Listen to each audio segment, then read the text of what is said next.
Hello friends, in this session I am solving a query sent by a student.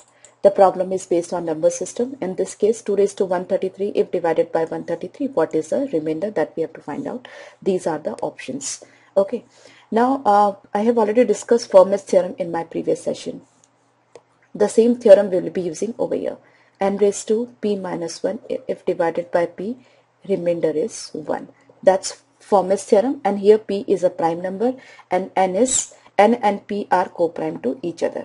Okay, so 2 raised to 133. Here 133 can be written as 19 into 7, where 19 and 7 both of them are prime number, right? That means if 2 raised to 18 is divided by 19, remainder will be 1 according to Fermat's theorem. And if 2 raised to 6 divided by 7, still the remainder is 1. Because of the same logic, right? So what I do, I try to convert 133 into multiples of 18. Let's see what happens. So actually 18 into 7 is 126, right? So 2 raised to 18 into 7, that's 126, and remaining 2 raised to 7 I take separately. Okay, now this is 19 into 7.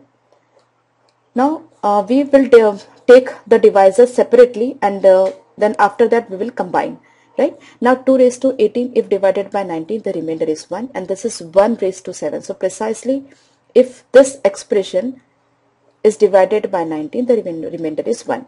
But we have this expression as well, 2 raised to 7. 2 raised to 7 is 128.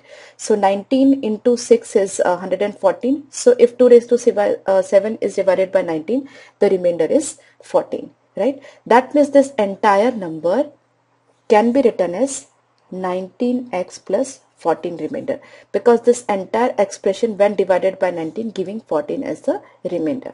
1 from here and 14 from here, right? But we have 7 also, so we need to check the remainder from 7 also. Now 2 raised to 18 can be written as 8 raised to this 6. Okay, so 8 raised to 6 if divided by 7, the remainder will be 1, because 8 can be written as 7 plus 1. So 1 raised to 6, that's 1, and further that 1 raised to 7, 7, right? So we are left with 2 raised to 7. Further it is 128, and 18 into 7 is 126. So if 2 raised to 7 is divided by 7, the remainder will be 2 only, right? So this number can be written as 7y plus 2 format. That means this number if divided by 19, remainder is 14. If this number, that is 2 raised to 133 divided by 7, 2 is the remainder.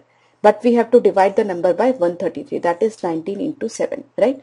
So among the options we need to check the number that is in 19x plus 14 format and 7y plus 2 format. So this is not there, this is not there. 128 is the correct choice. That's 128.